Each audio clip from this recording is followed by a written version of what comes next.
On behalf of the STEM Advisory Council, thank you for seeking out STEM opportunities that will inspire learners and equip them for hopefully pursuing STEM jobs of the future in Iowa.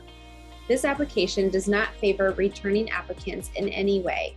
So if you have never completed an application before, we strongly encourage you to apply. To ensure you submit the strongest possible application for a program from the STEM Scale-Up program menu, we want to quickly run through how to navigate the online application management system and do some best practices for completing the educator application. So you may be thinking, who can apply? Any pre-K through 12 educator with a public school, private school, or out-of-school program such as homeschool, library, and Head Start in the state of Iowa may apply.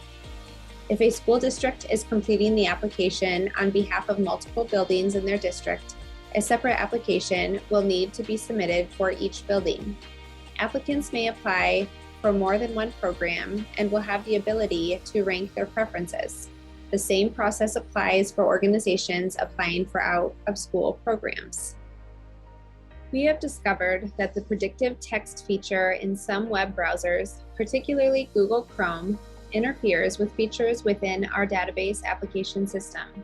To more easily complete the application, we recommend two options.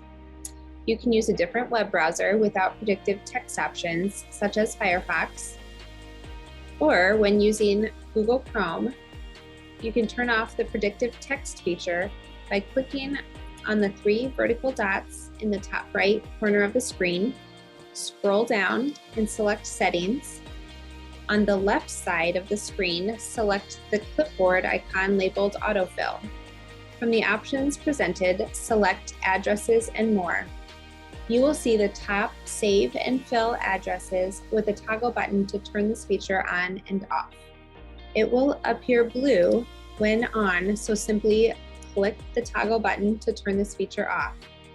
Either of these options should allow you to be successful in completing your application. As an applicant, the first step in the application process is to create a user account. You will be required to enter an email address and create a password. This will allow you to access and manage your application throughout the application process. After a user account has been created, you will be able to log into the online application management system. To submit a new application, you will need to click on the button to create a new application. Select Scale Up, followed by the program you are applying for. In the application, enter your first and last name and city. When you click on the box under Organization and School Building, a drop-down will appear listing all organizations we are aware of in the city you have chosen. Please click on the appropriate organization. If you select an organization that is in the system, upon selection, certain questions below will be self-populated. If your organization is not listed, you may type in the name of your organization and complete the remaining questions. The next question identifies the educators. You must list all educators that will participate in the program and the training associated with the program being applied for. If you as the applicant are one of the participating educators, you will need to list your name as Educator 1. Click Add Educator to enter the next educator. All educators participating in the Scale-Up program need to be added to the application. In certain circumstances, an educator may be unknown at the time you submit the application due to a current vacancy, future retirement, or a new position. In these scenarios, you may identify an extra educator by clicking on the placeholder button.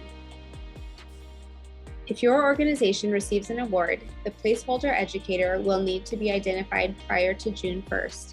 As soon as the educator is identified, you will need to contact your regional manager with their first name, last name, and email address. Whenever possible, always enter a name. The next questions are looking for an estimate of the demographic information of the learners that will actually participate in the program you are applying for, not the overall demographics of your school, district, or other learning environment. For formal educators, we recommend checking the grade level below yours to estimate the demographics of the students who will participate in the program you are applying for. For out-of-school or informal educators, we recommend basing the numbers for these questions on past attendance data you've gathered from similar programs or activities you've hosted in your learning environment. For the first essay question, after reading the What is Required section of the program's fact sheet, describe how you envision fulfilling the expectations of this program in the context of your learning environment, how you plan to fulfill the program expectations, and how this program fits your school or organization's long-term plans for STEM. For this question, we are not only looking for confirmation that you will meet the What is Required section of the program's fact sheet, but also more about how this program meets your classroom or organization's needs. For formal educators, we want to see how this fits in your school-wide or district-wide plans for STEM. How will it help you make STEM interdisciplinary in your classroom? How will it help your school with NGSS rollout or meet other school standards? For informal educators, how does it relate with your organization's goals? We want to hear that yes, you're going to do what is required, and most importantly, here is how you plan to do so. The difference between a good and a great response is simply showing us clear, specific evidence of how you plan on collaborating with other educators, businesses, and others to meet the What is Required section for that program. For the second essay question, given that the STEM Scale-Up program of the Iowa Governor's STEM Advisory Council is intended to seed or start programs, not sustain, what are your school or organization's plans to sustain this program in future years in terms of costs for consumables, licensing, training, and so on? In this section, we want you to pay special note to the financial investment required for the program in the fact sheet. It will be up to you and/or partners to sustain the program through alternative sources for year 2. Making a case for how you plan to do that is something we look for in awarding applicants, since STEM Council funding will only support it this initial year. Maybe you work with a local service organization or grocery store who will donate the consumables for the program. Or maybe you partner with a nearby business that's willing to support the annual costs associated with those competition-style programs. Include such specifics if at all possible. Tell us your specific plan on how you will partner with those groups and/or provide an example of how you have created successful partnerships in the past. The difference between a good and a great response is the evidence of the level of involvement from those partners in sustaining, including your organization's leadership. Are you consulting them on a regular basis and having them work alongside students, or are they just donating money to keep the program going? For the third essay question, the STEM Council established the priority to increase access to equitable STEM opportunities for all students, especially historically underserved students such as youth of color, gender distribution, free or reduced lunch, special needs, low test scores, rural, and so on. Please describe how you will know and measure that you are progressing towards higher levels of access and youth engagement with STEM opportunities. You referenced the demographics of your classroom earlier in the application. So in this question, the reviewers are looking more for how you will consider the barriers for underrepresented youth in STEM and how this program and your plan to use it will remedy those barriers. How do you plan on recruiting students to your location to experience this program that might not otherwise because of financial reasons or lack of interest? If your anticipated program participants are not underrepresented youth, do you intend using this program beyond the classroom to impact that group, and how? Remember, we're looking for the plan specific to the user of this program, not your entire school district or organization. The difference between a good and a great response is evidence that you considered the barriers to participation that impact the specific underrepresented populations of youth in the communities served, and what actions you currently have or will have in place to reduce those barriers to participation in STEM opportunities. Now you're ready to submit your application. At the bottom of the application, you will have the following options. The Save and Exit button allows you to come back later if you are not able to complete the application.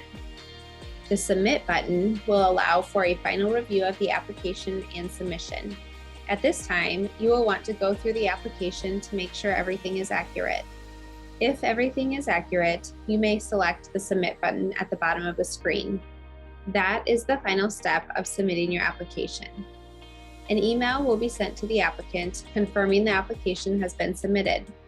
An email will also be sent to all educators identified in the application to make them aware that the application was submitted and to receive their approval for participation. And finally, an email will be sent to the building principal or executive director identified in the application for their approval. At this point, you will want to make sure that all of the individuals identified in your application are aware that they will be sent an email from info@iowastem.org requiring their approval. Your application will not be considered until your building principal or executive director approves the application. Once the building principal, executive director, or any educator is approved, an email is sent to the applicant. The applicant also has the ability to log into the system to review the status of their online application. Your application can be viewed by clicking on the View button located on the right side of the screen. If a building principal or executive director has not approved the application, the applicant may send an email reminder by clicking on the Send Reminder button. To submit another application under the same scale-up program, you may click on the Copy button to copy the application. You will want to go through the application and make the necessary changes to apply for another building within your district or organization. Once you have submitted your application, one of the following terms will be assigned to your application. Incomplete means the application has not been finalized or submitted yet. In process means the application has been submitted, but the building principal or executive director has not approved or rejected the application. Completed means everything has been completed and approved by the building principal or executive director at your organization. Rejected means the application has been submitted but rejected by the building principal or executive director. You may go back in to adjust or edit your application and resubmit. Resubmitting your application will trigger a new set of approvals to the individuals listed in your application. If you have any other related questions, you can reach out to your respective regional STEM manager who can guide you along through the application.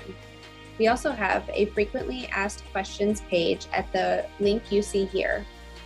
And most importantly, we appreciate all that you do to bring high quality STEM learning opportunities to your learners.